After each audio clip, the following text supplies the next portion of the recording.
Hello students, मैं Akhilesh Kumar professor. जय हिंद। आज बहुत ही अच्छी टॉपिक के साथ मैं उपस्थित बिहार बोर्ड एवं सीबीएसई बोर्ड 2025 वास्तविक संख्या,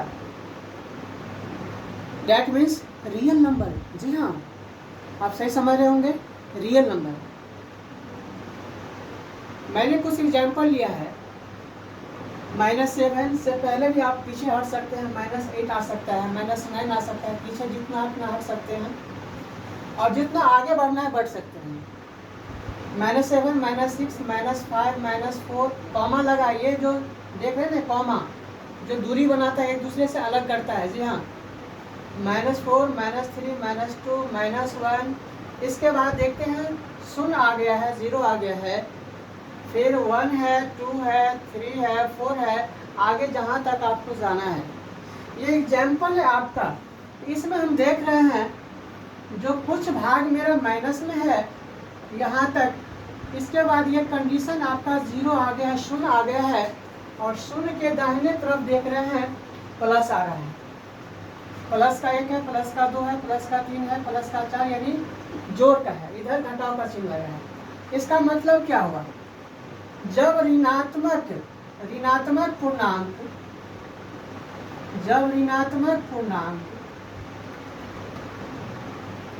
एवं आप देख रहे हैं उदाहरण से एवं धनात्मक पूर्णांक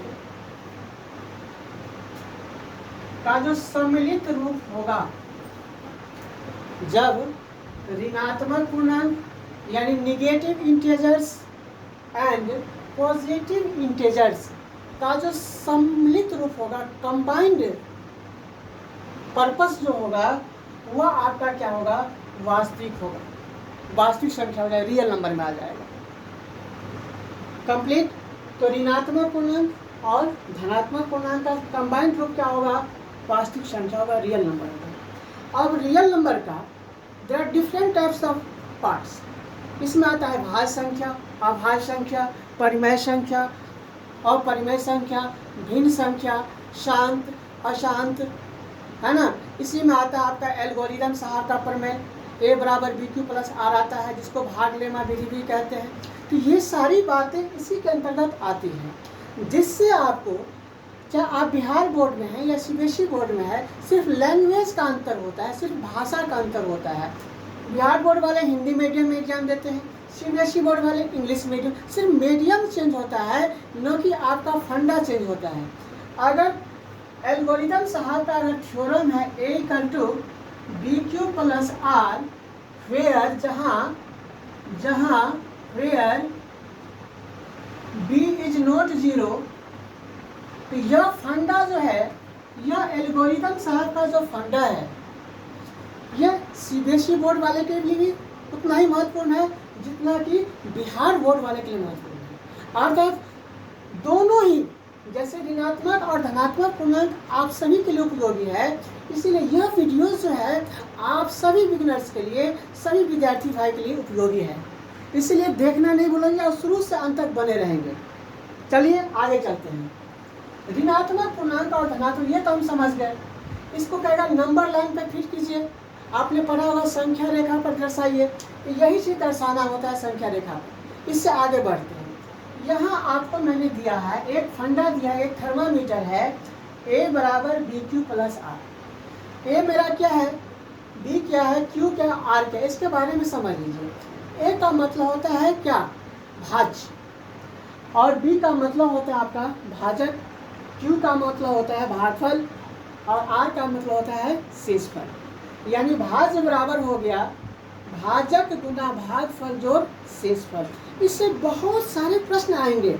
जी हाँ, बहुत सारे प्रश्न आएंगे। देखिए कैसे कैसे प्रश्न आते हैं, इसको देखिए, इस बात को समझ जाइए। तो ये प्रश्न आपका, और A का मतलब क्या होता है, B का मतलब क्या होता है, Q का मतलब क्या होता है, R का मतलब क्या होता है। A का मतलब हो गया भाज्य, B का मतलब हो गया भाजक, और Q का मतलब भागफल, और R का मीन होता है शेषफल। अर्थात हम लोग सीखे क्या, a बराबर बी क्यू प्लस आर में ये सीखे भाज्य बराबर होता है भाजक गुना भागफल जोड़ शेषफल। ये थर्मामीटर आपका सबसे महत्वपूर्ण है।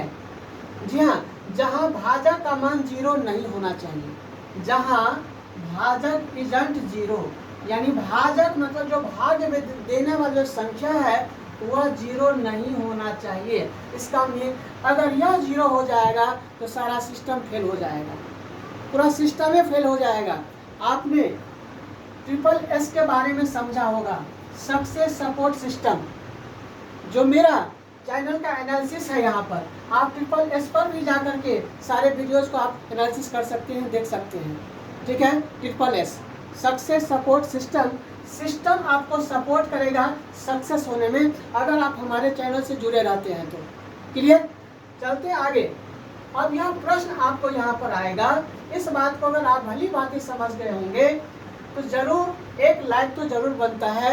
लाइक करने में आपको अठन्नी चौवन्नी नहीं जाता है, इसीलिए लाइक तो कर ही लेंगे। अगर आप हमारे चैनल पर नए होंगे तो सबसे पहले सब्सक्राइब कर लेंगे प्यार से दुलार से, इतना तो प्यार दुलार दे ही सकते हैं।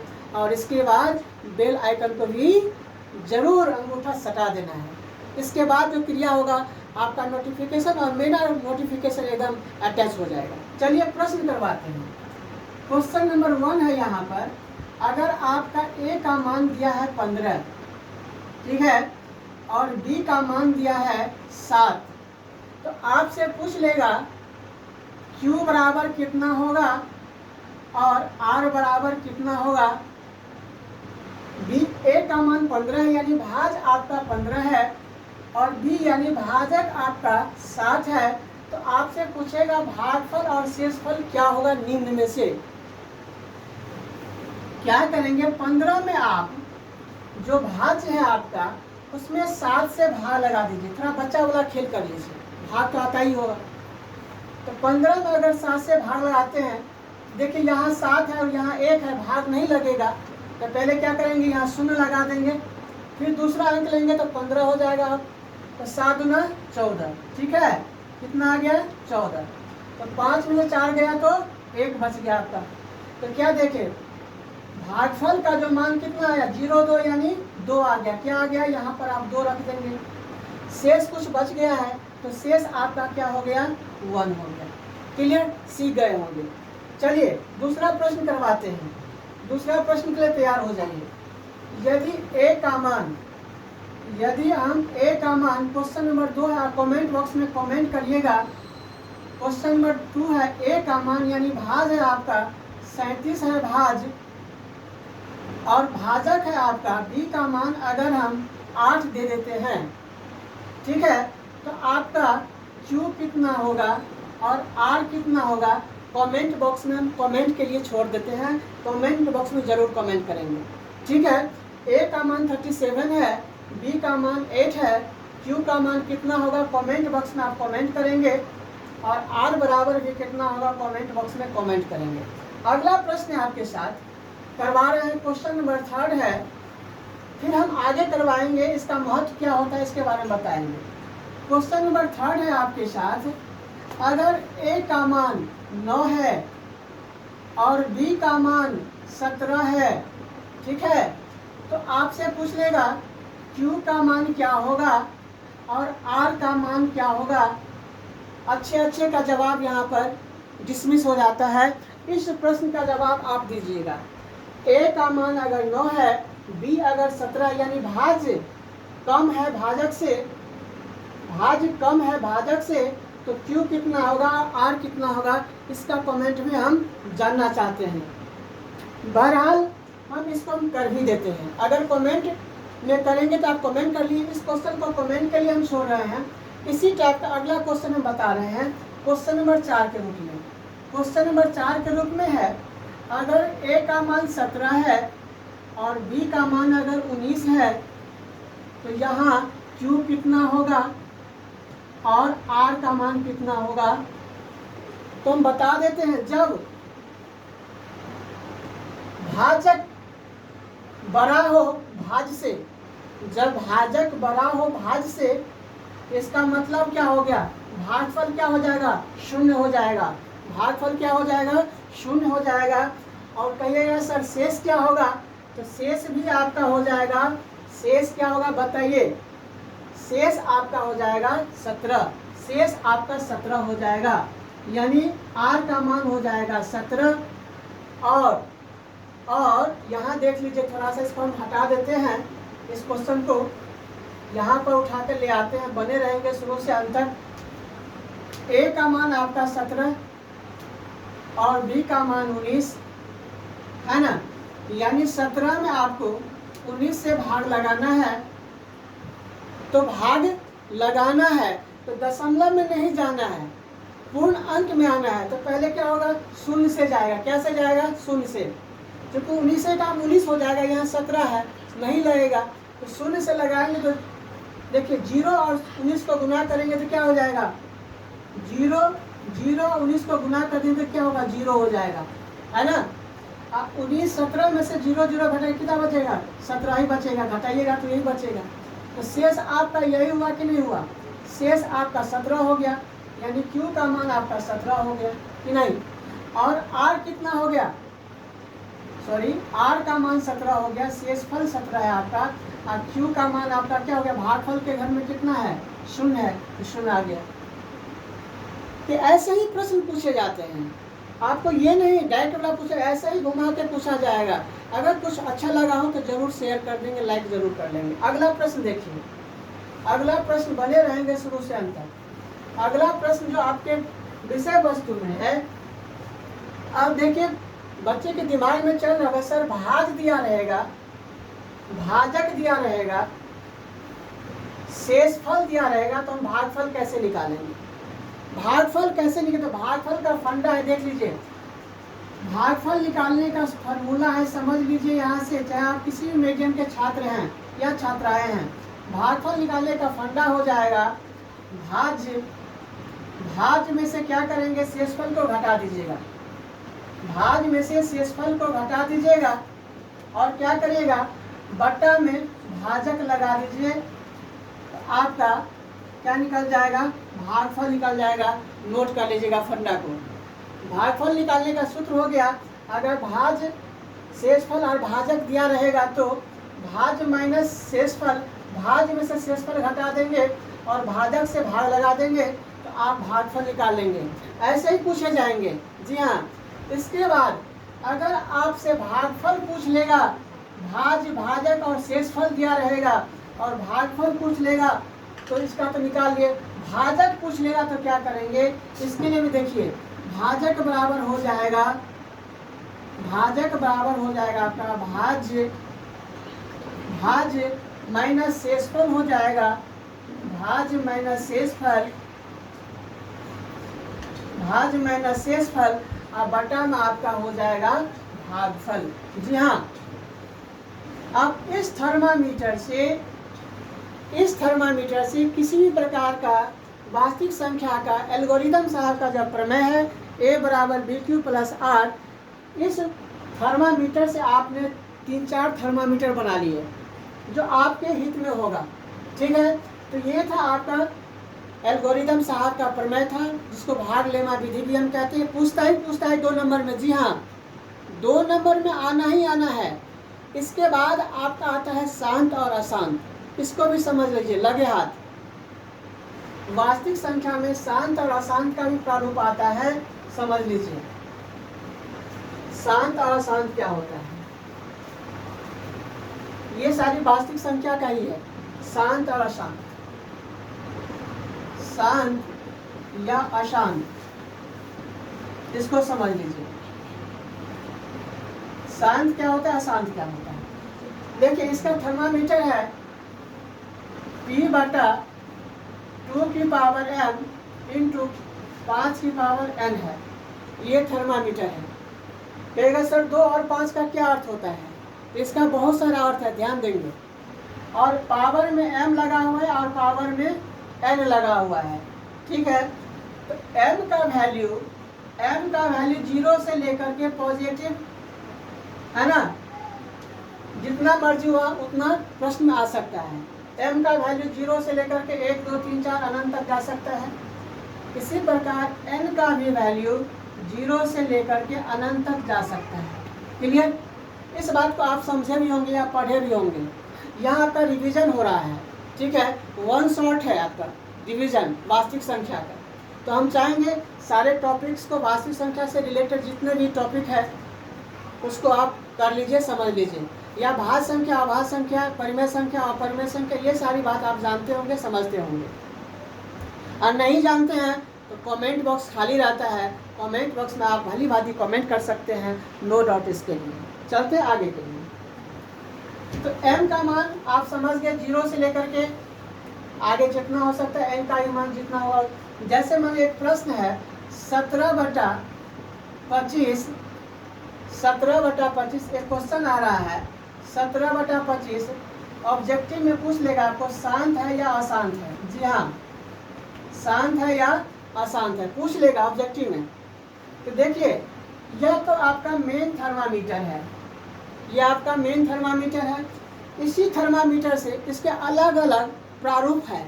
जैसे पहला प्रारूप हम निकाल के देते हैं P/2m। जी हाँ, ये भी एक प्रारूप हो गया।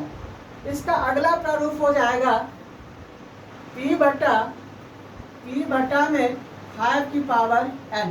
जी हाँ, तो आपने एक फंडा से आप कई फंडा निकाल लिए, ये भी एक शांत होगा और ये भी शांत होगा। या तो 2m रहे फिर भी शांत होगा, या 5n रहे फिर भी शांत होगा, जहाँ n का मान 0 1 2 3 4 होता है, m का मान 0 1 2 3 4 होता है आगे तक, या इस रूप में रहे। P/2 का भी बात हो और 5 का भी बात हो, ये दोनों रूप में होगा। पावर 0 हो सकता है, 1 हो सकता है, कुछ भी हो सकता है। क्लियर? या 2m के रूप में भी हो सकता है, 5n के भी रूप में रह सकता है। बिल्कुल खोचैया छुड़ा के बता, नींबू की तरह निचोड़ के बता रहे हैं। आगे चलिए, अब इसके बारे में बताइए। अब समझ जाइएगा 17/25 शांत में जाएगा कि अशांत में जाएगा, बताइए।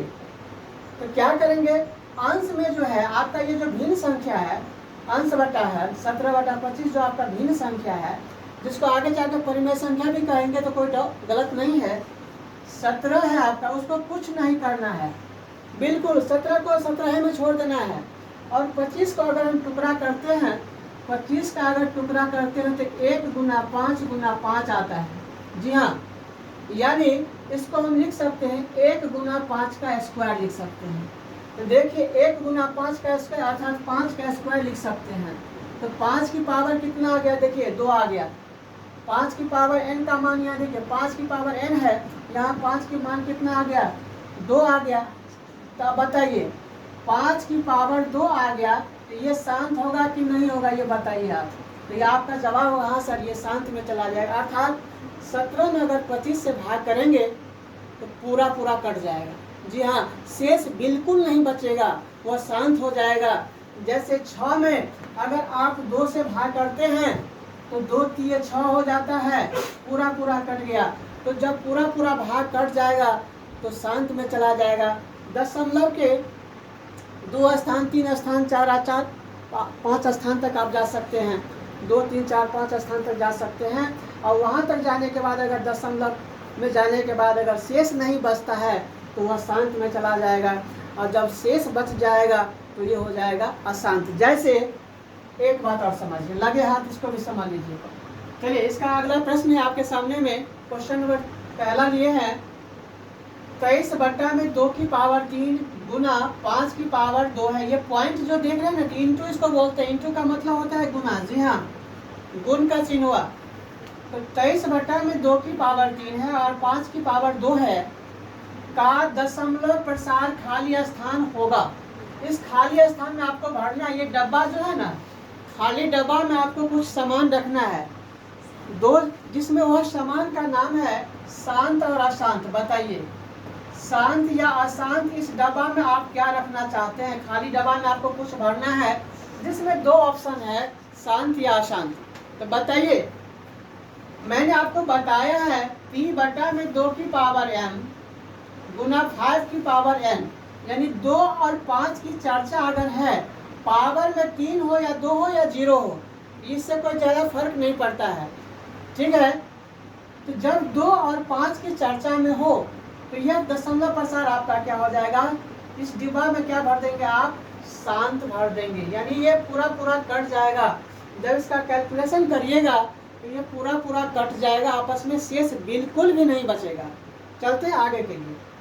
अगला प्रश्न है, क्वेश्चन नंबर 2 है आपके साथ। क्वेश्चन नंबर 2 है, दूसरा का क्वेश्चन है 147 बटा में 2 की पावर 3 गुना 5 की पावर 7 गुण 7 की पावर 5। देखिए यहाँ 2 की चर्चा तो ठीक है, 5 भी सही है, एक तीसरी चीज आ गया है आपका 7 आ गया है। जी हाँ, तब 2 और 5 से अलग कोई संख्या अगर आ जाए, जी हाँ, जैसे हड्डी में कबाब होता है ना, तो ये कबाब का काम कर दिया। जी हाँ, बिल्कुल सही समझ रहे होंगे, ठीक है। तो ये आपका क्या हो जाएगा, अशांत हो जाएगा। जी हाँ, अशांत आवृत्ति हो जाएगा। सिर्फ 2 और 5, या अकेला 2 या अकेला 5 रहना चाहिए।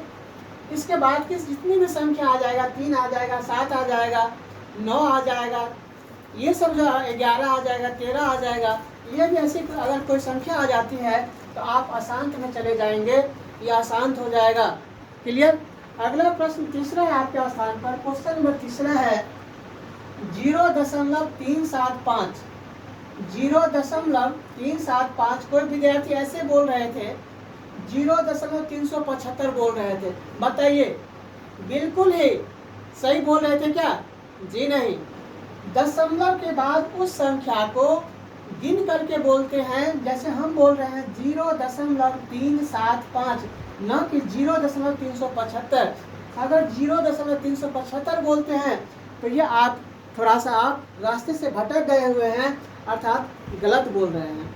अगर 0.375 जैसे मान लेंगे 0.008 पढ़ेंगे इसको, जी हाँ, ठीक है, या 0.345 पढ़ेंगे इसको, इस तरह से पढ़ा जाएगा, या 0.25 पढ़ा जाएगा, न कि 0.25 पढ़ा जाएगा, गलत हो जाएगा। ठीक है, आगे चलते हैं। तो पूछ रहा है इसमें, क्वेश्चन नंबर 3 है आपका 0.375 के P/Q रूप में, इसके P/Q के रूप में पहले लिखना है। ये P/Q के रूप में नहीं लिखा हुआ है, ये दशमलव में लिखा हुआ है। मैं Q का मान पूछ लिया क्या होगा, ये खाली डब्बा है आपका। यहाँ पर Q का मान यानी अंश बटा हर P/Q जो परिमेय संख्या का सूत्र है, इसके बारे में समझिए। लगे हाथ समझ लीजिए। अगर आप हमारे चैनल पर नए हैं तो सबसे पहले आप सब्सक्राइब कर लेंगे, बेल आइकन को जरूर दबा लेंगे, ताकि आने वाले ऑडियोज और वीडियोज़ का नोटिफिकेशन सबसे पहले आपको मिले।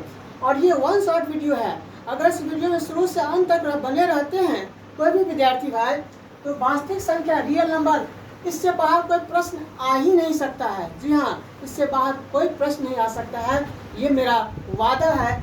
101% हम वादा करते हैं। क्लियर। अगर शुरू से एकदम इत्मीनान से किसी कोने में दुबक कर बैठ जाइए, जी हाँ, इसके बाद नोटबुक ले लीजिए और सारी बात को आप टॉपिक बाय टॉपिक आप शेयर करिए, लिखिए और अपने मित्रों के पास भी शेयर करिए। इतना काम अगर कर लेते हैं तो आपका भी भला होगा और आपके दोस्तों का भी भला होगा, अर्थात कर भला तो हो भला। ठीक है, चलते आगे के लिए। चलिए, इसमें हम क्या करेंगे, दशमलव का मान हटाएंगे, यानी दशमलव को हटाएंगे, उड़ाएंगे, तो 375 पूरा लिखेंगे आप। और दशमलव का 1 माना जाता है, और दशमलव बाद की संख्या को गिने 1 2 3 या 1 2 3, तो 3 को शून्य लगा दीजिए। जी हाँ, अब इसको काट देना है तो काट दीजिए, ये कटेगा, छोटा रूप हो जाएगा, सरलता रूप में ये प्रकट हो जाएगा। सरलता रूप में काट सकते हैं इसको। देखिए, तो सरलता रूप में अगर इसको काटते हैं, सरलता रूप में अगर काटते हैं तो 5 से काटेगा, 5 सत्ते 35, 5 25, और फिर इसको 5 से काटते हैं, 5 में 10, 200 आ जाएगा। फिर ये 5 से कटेगा, 15 25 75, और ये फिर 5 से काटते हैं, 5 चौक 20, 5 चौक 20 और 0 का 0 हो जाएगा। फिर ये 5 से कटेगा, 5 तिया 15 और 5 अट्ठे 40। आपका निकल गया 3/4। 8। देखिए 375/1000 था, इसको सरलता रूप में आपने लिख लिया 3/8। तो Q का मान क्या होगा? Q का मान बताइए क्या होगा? इसका जवाब 8 भी हो सकता है सही, या ऑप्शन में ऐसा भी रहेगा 3/8 को टुकड़ा करेंगे तो 2 दूना 4 दूना 8 होगा, अर्थात 2 की पावर 3 हो सकता है। तो Q का मान आपका क्या लिखेंगे? 2 की पावर 3 भी लिख सकते हैं, या Q का मान 8 भी लिख सकते हैं, मर्जी आपकी, या ऑप्शन जिसके हिसाब से रहेगा उसके हिसाब से आप चलेंगे। अगले प्रश्न के लिए चलिए, कुछ प्रश्न है आपके लिए। क्वेश्चन नंबर 4 लेके आए हैं।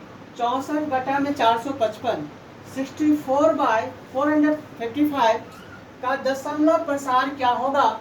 कमेंट बॉक्स में आप शांत और अशांत जरूर लिख करके भेजेंगे। क्वेश्चन नंबर 5 है 7/80 के बारे में बताएंगे, इसका दशमलव प्रसार भी क्या होगा, शांत या अशांत? इस खाली डब्बा में आप जरूर भेजेंगे कमेंट बॉक्स में, जिससे क्या होगा, आपका आत्मबल मजबूत होगा, जो आपका सही जवाब आपके हाथ में हो जाएगा, आपके नंबर भी आपके हाथ में हो जाएगा। चलिए, प्रश्न संख्या 6 है, 6 नंबर है। 3 सही 5/250, अर्थात 3 सही का मतलब हो गया 3 पूर्णांक 5/250 का दशमलव प्रसार क्या होगा? इस डब्बा में भी आप कमेंट बॉक्स में कमेंट करेंगे। आपके साथ 2 ही ऑप्शन है, या तो आप शांत का कमेंट करेंगे या तो आप अशांत का कमेंट करेंगे। जो इस रूल को पालन कर लेगा, इस रूल का जो पालन कर लेगा 2 की पावर m और 5 की पावर n, इस रूल का जो पालन कर लेगा, या p/2 की पावर m या p/2 5 की पावर n, ये तीनों रूप का अगर किसी एक रूप का भी पालन करता है तो समझ जाइए किस में जाएगा, आपका शांत में जाएगा। इस रूप का पालन नहीं करता है तो सीधी सी बात है, आप समझ रहे होंगे क्या हो जाएगा, अशांत हो जाएगा। अगला प्रश्न आते हैं परिमेय और अपरिमेय संख्या वाला प्रश्न भी करवाते हैं। परिमेय संख्या के बारे में हम लोग आप समझेंगे, क्योंकि 1 शॉर्ट वीडियो है, उसमें सारी रिवीजन आपको करवाना है। वास्तविक संख्या से रिलेटेड जितने भी प्रश्न है, इससे तो आगे कुछ आने वाला है नहीं आपके एग्जामिनेशन में। अगर आप जितना फास्ट करना चाहते हो उतना फास्ट आप पढ़ सकते हैं, नो डाउट इसमें। तो परिमेय संख्या जो p/q के रूप में होता है, जी हाँ, या a/b के रूप में होगा, जी हाँ, या c/d के रूप में होगा। मतलब आप बट्टा में समझ लीजिए, भिन्न में समझ लीजिए परिमेय संख्या, लेकिन शर्त है, उस शर्त पर ध्यान देना है मेरे भाई। शर्त क्या है? ये निचलका जो है, जिसको हम हर कहते हैं, इसका मान कभी भी, हर का मान कभी भी ये लड्डू नहीं होना चाहिए, तो लड्डू नंबर मिल जाएगा। अर्थात क्या, हर का मान 0 नहीं होना चाहिए, तब जाके ये परिमेय संख्या होगी। अगर लड्डू हो गया, हर में लड्डू हो गया, जैसे 15/लड्डू, क्या होगा? परिमेय संख्या होगी? जी नहीं। लेकिन यही 0/15 कर देंगे तो ये आपका क्या हो जाएगा? परिमेय संख्या होगी। जी हाँ, अंश 0 हो सकता है, लेकिन हर में 0 नहीं रखना है, तब जाके परिमेय संख्या होगा। लेकिन आपसे पूछेगा क्या, इस बात को समझिए।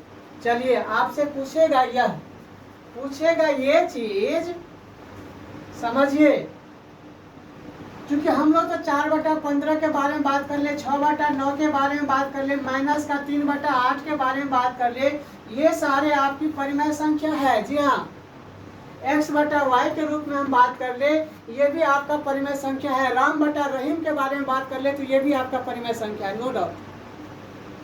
लेकिन आपकी जो बोर्ड की एग्जामिनेशन है, इसमें क्या प्रश्न आने वाला है, उस प्रश्न को देखिए, वही प्रश्न आपको वहां मिलेगा।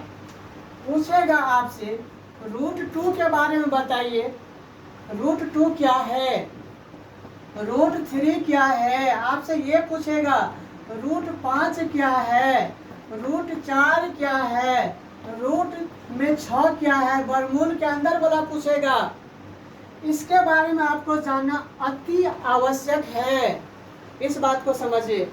तो कहिएगा सर रूट में 2 है, अर्थात 2 किसी भी संख्या का पूर्ण वर्ग संख्या नहीं होता है। तो जब पूर्ण वर्ग संख्या में नहीं होगा तो ये हो जाएगा आपका अपरिमेय हो जाएगा। तो कहेगा सर पूर्ण वर्ग संख्या क्या होता है? जैसे देखिए 4 है आपका, यहाँ देखिए चौथे स्थान पे आपका रूट में 4 है। 4 रूट जो 4 है, 4 अर्थात वर्ग संख्या है, 2 का वर्ग अगर करते हैं तो 4 आता है। जी हाँ, तो जब वर्ग संख्या में हो तो वह हो जाएगा आपका परिमेय संख्या। ध्यान देना है, रेशनल नंबर हो जाएगा। और जो वर्ग संख्या में नहीं हो वो हो जाएगा इरेशनल नंबर, अर्थात अपरिमेय संख्या। जैसे आपका √2 हो गया अपरिमेय इरेशनल नंबर हो गया, √3 आपका हो गया इरेशनल नंबर हो गया, अपरिमेय संख्या हो गया। √5 भी आपका हो जाएगा किसमें? अपरिमेय संख्या हो जाएगा। √4 आपका हो गया परिमेय संख्या अर्थात रेशनल नंबर। √6 आपका क्या होगा बताइएगा कमेंट बॉक्स में, कमेंट करेंगे जरूर। √6 के बारे में आप कमेंट जरूर करेंगे। आगे चलते हैं।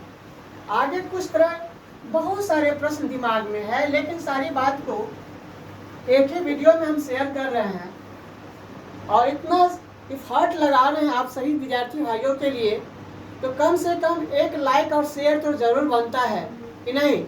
इसीलिए मेरा यही है जो एक लाइक और शेयर जरूर करेंगे, ताकि हम आपकी बातों को, भली बातें दूर तक पहुँचे और दूर तक पहुँचाने के बाद हम आपकी बात को हम अपनी बातों में मिला करके आपके लिए हम हमेशा हित का काम करें। चलते हैं आगे। आगे है, पूछेगा आपसे √2 बटा में √8 क्या है, कैसी संख्या है, परिमेय और अपरिमेय।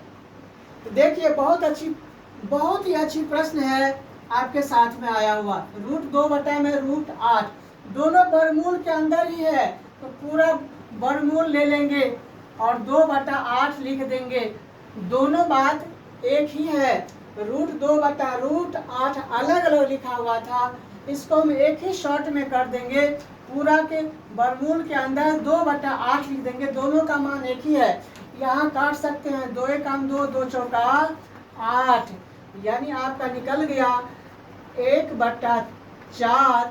अब 1 का वर्ग संख्या एक ही होता है, यानी 1 का वर्गमूल अगर लीजिएगा तो 1 आएगा। और 4 किसका वर्ग संख्या है? तो 2 का, तो 4 का वर्गमूल 2 हो गया। कितना आ गया? 1/2। अब बताइए 1/2 कौन सी संख्या हो गया? परिमेय और अपरिमेय। देखने से क्या लगता था अपरिमेय में जाएगा, थोड़ा सा इसको दायां बायां कर दिए, उठा पटक कर दिए, तो आपका आ गया 1/2, जो कि आपका हो गया परिमेय संख्या। चलिए और कुछ प्रश्न देख लीजिए, क्योंकि 1 शॉर्ट वीडियोस है आप सभी के हित के लिए, आप सभी विद्यार्थी भाइयों के लिए। चलिए आगे कुछ प्रश्न है, देख लीजिए। रहेगा आपके पास √32 बटा में √128 क्या है, परिमेय संख्या है या अपरिमेय संख्या है, बताइए। तो देखिए 32 और 128 दोनों के अंदर वर्गमूल का निशान लगा हुआ है, तो पूरा वर्गमूल के अंदर ले आएंगे इसको। ये बात तो आप समझ गए होंगे। 32 बटा 128 लिख लीजिएगा। अगर ये सरलता रूप में आ सकता है तो उसको ले आइए सरलता रूप में। जैसे 2 से काटते हैं तो 2 से हो जाएगा 16, और 2 से अगर इसको काटते हैं तो 2 छक्का 12, 2 चौका 8, 16/64। और ये फिर कट जाएगा आपका, फिर ये कट जाएगा 16 का 16, 16 चौका 64। यहाँ भी आकर निकल के आ गया आपका, यहाँ भी निकल के आ गया √1/4, है ना। तो √1/4, तो 1 का वर्गमूल 1 हो गया और 4 का वर्गमूल 2 हो गया। चूंकि 4 पूर्ण वर्ग संख्या है 2 का, तो 1/2 इसका भी आंसर आ गया। तो ये भी किस में चला जाएगा? आपका परिमेय संख्या में चला जाएगा। आपका जवाब सही हो जाएगा। चलते हैं अगला प्रश्न के लिए तैयार हो जाइए। अपने कॉपी और नोटबुक के साथ किसी कोने में दुबक कर बैठ जाइए, क्योंकि ये बहुत ही कॉन्सेंट्रेशन की बात है, बहुत ही, है ना, एकांत की बात होती है। मैथ्स तो ऐसा चीज़ है जिसको हम लोग खेलते हैं, कभी छक्का मारते हैं, कभी चौका मारते हैं, कभी दुबी मारते हैं, कभी एक्का मारते हैं। ये तो खेलने की बात है, संख्याओं का खेल होता है। मैथ्स का मतलब क्या होता है, हम खेल करते हैं, खेला करते हैं, नहीं कहते खेला होवे, तो यही बात खेला होवे वाली बात है। चलते हैं क्वेश्चन नंबर अगला है आपके साथ। क्वेश्चन नंबर 3 है जो हम बता रहे हैं, आपके पास पूछेगा 1/√2 के बारे में बताइए क्या है। 1/√2 के बारे में आप कमेंट करेंगे क्या है। क्वेश्चन नंबर 4 है आपका 2√2 बटा में 2√32 आपका क्या है। कमेंट करेंगे आप कमेंट बॉक्स में परिमेय या अपरिमेय, परिमेय या अपरिमेय के साथ आप जाएंगे, इस खाली डब्बा में आपको भरना है लगे हाथ। अगला प्रश्न आपके साथ है, कमेंट बॉक्स में जरूर कमेंट करेंगे। 2√2 है बटा में 2√32 है, कमेंट बॉक्स में जरूर कमेंट करेंगे इसका जवाब। अगला प्रश्न आपके साथ है जो बहुत ही बीवीआर प्रश्न है, आपके लिए बहुत ही महत्वपूर्ण है। चलिए कुछ प्रश्न है वास्तविक संख्या से रिलेटेड, और यह प्रश्न आपके लिए क्वेश्चन नंबर 1 और क्वेश्चन नंबर 2 बिल्कुल मोस्ट इम्पोर्टेंट है, वेरी वेरी इंपॉर्टेंट क्वेश्चन। इससे रिलेटेड आना ही आना होगा, इससे तो बाहर कुछ आने ही वाला नहीं है। चलिए क्वेश्चन देखिए, कह रहे दो संख्याएं 12 और 15 हैं। Clear, you have two numbers 12 and 15 जिसका हुज HCF महत्तम समापवर्तक 3 है, अर्थात 3 है। दो संख्याएं 12 और 15 के रूप में है जिसका महत्तम समापवर्तक 3 है, तो उन दो संख्याओं का लॉसव क्या होगा, अर्थात लघुत्तम समापवर्तक क्या होगा। ऑब्जेक्टिव से लेकर के यह प्रश्न सब्जेक्टिव तब में 2 नंबर, 1 नंबर और 2 नंबर में पूछता ही पूछता है। ये इस बात को आप समझ लीजिए, गांठ बांध लीजिए आज इस वीडियोज में।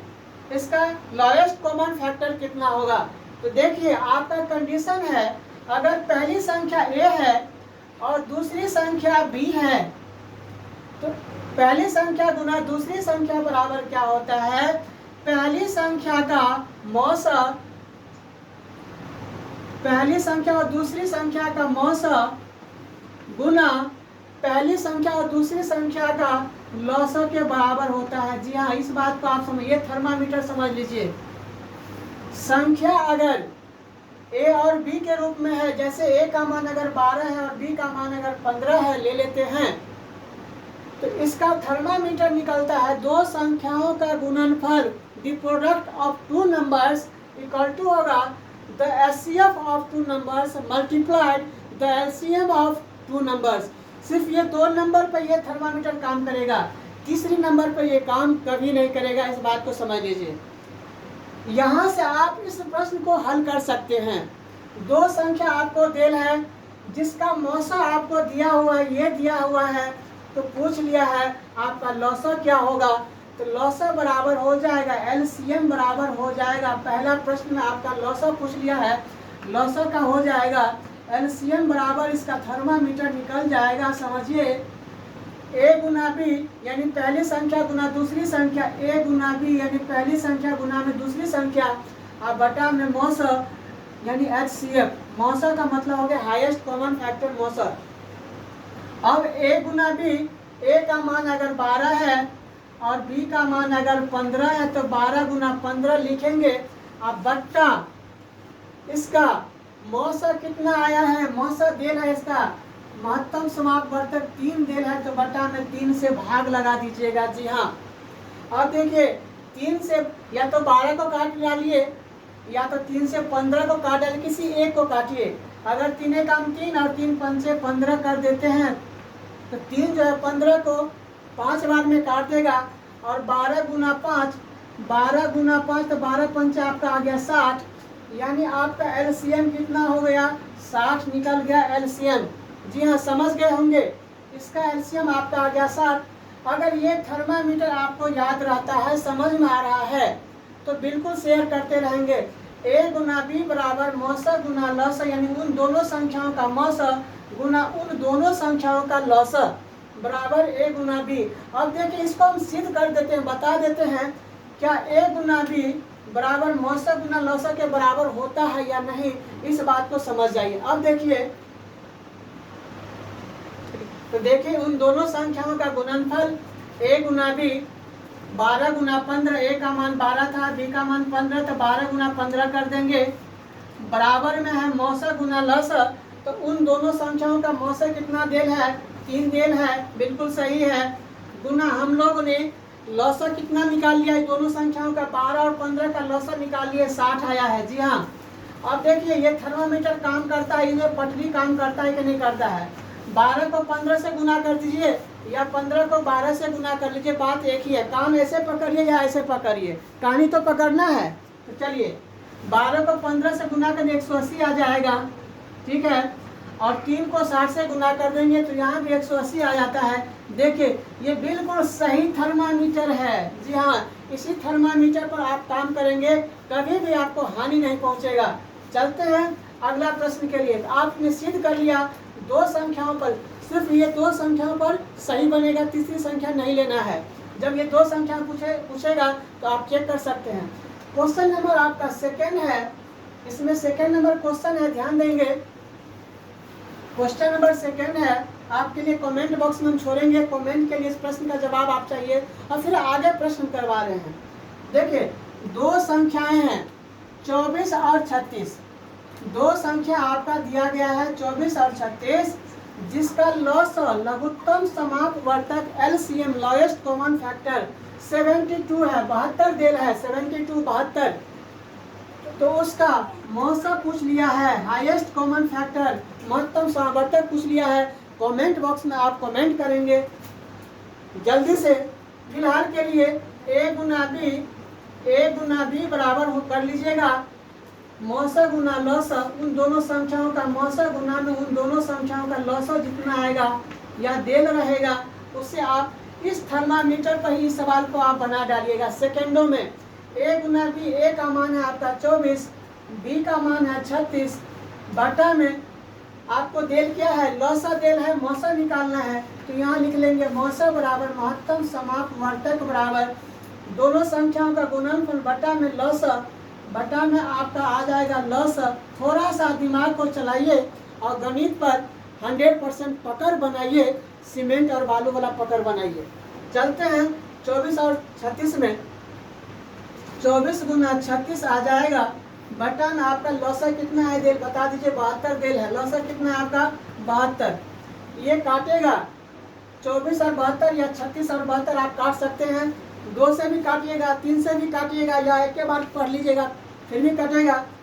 36 से कम 36 और 36 गुना 72, ऐसे भी काट सकते हैं आप। अगर आपका गणित है ना एक्सपर्ट होगा, आप गणित में एक्सपर्ट होंगे तो 36 गुना 72 काट दीजिएगा या 24 या 72 काट दीजिएगा, मर्जी आपकी। कोई विद्यार्थी 2 से काटेगा तो काटते रहिएगा, कोई बात नहीं। फिर 2 से काटेंगे, 2 एकम 2, ये हो जाएगा 12, बाद में 24 कट जाएगा, है ना। तो निकल के आ गया आपका 12, देख लीजिए आपका मौसा निकल के आ गया, हाईएस्ट कॉमन फैक्टर निकल के आ गया आपका 12 यानी 12 आ गया। अब देखिए दोनों को तुलना कर लीजिएगा, दोनों का मौसा गुना लौसा यानी 12 गुना 72 और 36 गुना 12 को देखिएगा दोनों पटरी पर है या नहीं। अगर होगा तो लगे हाथ एक कमेंट बॉक्स में आप कमेंट करिएगा। एक प्रश्न छोड़ के जाते हैं, 1 शॉट वीडियोज है आपका, ज़्यादा समय कम समय में ज़्यादा चीज़ बताने का हम चेष्टा करते हैं। अगर आप सभी को अच्छा लग रहा है लाइक शेयर सब्सक्राइब जरूर कर लेंगे, बेल आइकन को जरूर दबा लेंगे ताकि आने वाले ऑडियोज और वीडियोज़ का नोटिफिकेशन सबसे पहले आपको ही मिले। जी हाँ, अगली बात पर हम आते हैं। कुछ क्वेश्चन छोड़ के जाते हैं कमेंट बॉक्स में, और जितना चीज़ हमने शुरू से अभी तक किया है उसका भी हम थोड़ा सा आपको शॉर्ट बताएंगे, शॉर्ट ट्रिक बताएंगे। बने रहना है, भागना नहीं है। भाग गए रन छोड़ के तो समझिए उतना हम पीछे हो जाएंगे। इसलिए वीडियोज में शुरू से अंत तक बने रहिएगा, एकदम वोल्टेज के साथ, एकदम हाई वोल्टेज के साथ रहिएगा। चलते हैं, प्रश्न संख्या 1 है आपका। प्रश्न संख्या 1 है, दो संख्याएं हैं। जी हाँ, दो संख्याएं आपके पास है, 35 है एवं 42 है। 35 एवं 42 है, दो संख्या आपके पास दे है, 35 एवं 42 है, एवं उसका HCF, उन दोनों संख्याओं का HCF है, हाईएस्ट कॉमन फैक्टर आपका देल है, हाईएस्ट कॉमन फैक्टर है आपका 7। कितना है? 7 है। हाईएस्ट कॉमन फैक्टर कितना है, 7 है, तो उसका आप एलसीएम कितना होगा, लघुत्तम समापवर्तक कितना होगा, कमेंट बॉक्स में आप कमेंट करेंगे। जी हाँ, दो संख्या 35 और 42 के रूप में है, ऐसे प्रश्न आएंगे ही। जी हाँ, इसीलिए बार बार मैं इन प्रश्नों को लेता हूँ, हर वीडियो में चाहता हूँ इस तरह के प्रश्न आए जो आपको एक भी नंबर या दो भी नंबर कटने नहीं देंगे। अगर आप जागरूक रहेंगे, आपके अंदर जुनून रहेगा, तो समझ जाइए आप बहुत बड़ा अपने आप में कॉन्फिडेंस लाएंगे। चलते हैं, एलसीएम निकालना है ना। दो संख्या आपका 35 और 42 है, जिसका एचसीएफ है 7 देल है, 7 है, तो उसका आप एलसीएम कितना होगा कमेंट बॉक्स में कमेंट करेंगे। तो आज हमने सीखा वास्तविक संख्या में, सबसे पहले वास्तविक संख्या क्या होता है, तो धनात्मक और ऋणात्मक पूर्णांक का एक समूह होता है जिसको नंबर लाइन पर संख्या रेखा हम दर्शा सकते हैं, वास्तविक संख्या हो गया। इसके बाद शांत और अशांत के बारे में बताए हैं। शांत क्या होगा, अशांत क्या होगा, जो पूर्णतः विभाजित हो जाएगा, जिसमें शेष नहीं बचेगा वो शांत होगा, जिसमें शेष बच जाएगा दशमलव के कई स्थान तक जाने के बाद, वो जो शांत पूरा नहीं कटेगा वो अशांत हो जाता है। इसके बाद आपको बताए हैं परिमेय संख्या और परिमेय संख्या बताए हैं। परिमेय संख्या क्या होती है और परिमेय संख्या क्या होती है, इसको भी आप समझ लीजिए। एक लगे हाथ कुछ बात, जैसे 0/4 का मान कितना होगा आप बताएंगे, 5/0 का मान कितना होगा आप ये बात जरूर बताएंगे कमेंट बॉक्स में। 5/0 और 0/4 या 0/5 ले लीजिए। अंश में 0 होगा तो क्या होगा और हर में 0 होगा तो क्या होगा, आपके लिए मैं छोड़ रहा हूँ। फिर मैं मिलूंगा वन शॉर्ट वीडियो, अगले वीडियो जस्ट लगे हाथ हम मिलेंगे आप सभी से। तब तक के लिए हमें इजाज़त दीजिए। अगर बहुत ही अच्छा लगा हो तो मेरे बिगनर्स, मेरे विद्यार्थी भाई दूर दूर तक शेयर कीजिए। जो कर भला तो हो भला। तब तक के लिए bye bye, take care of your health. जय हिंद।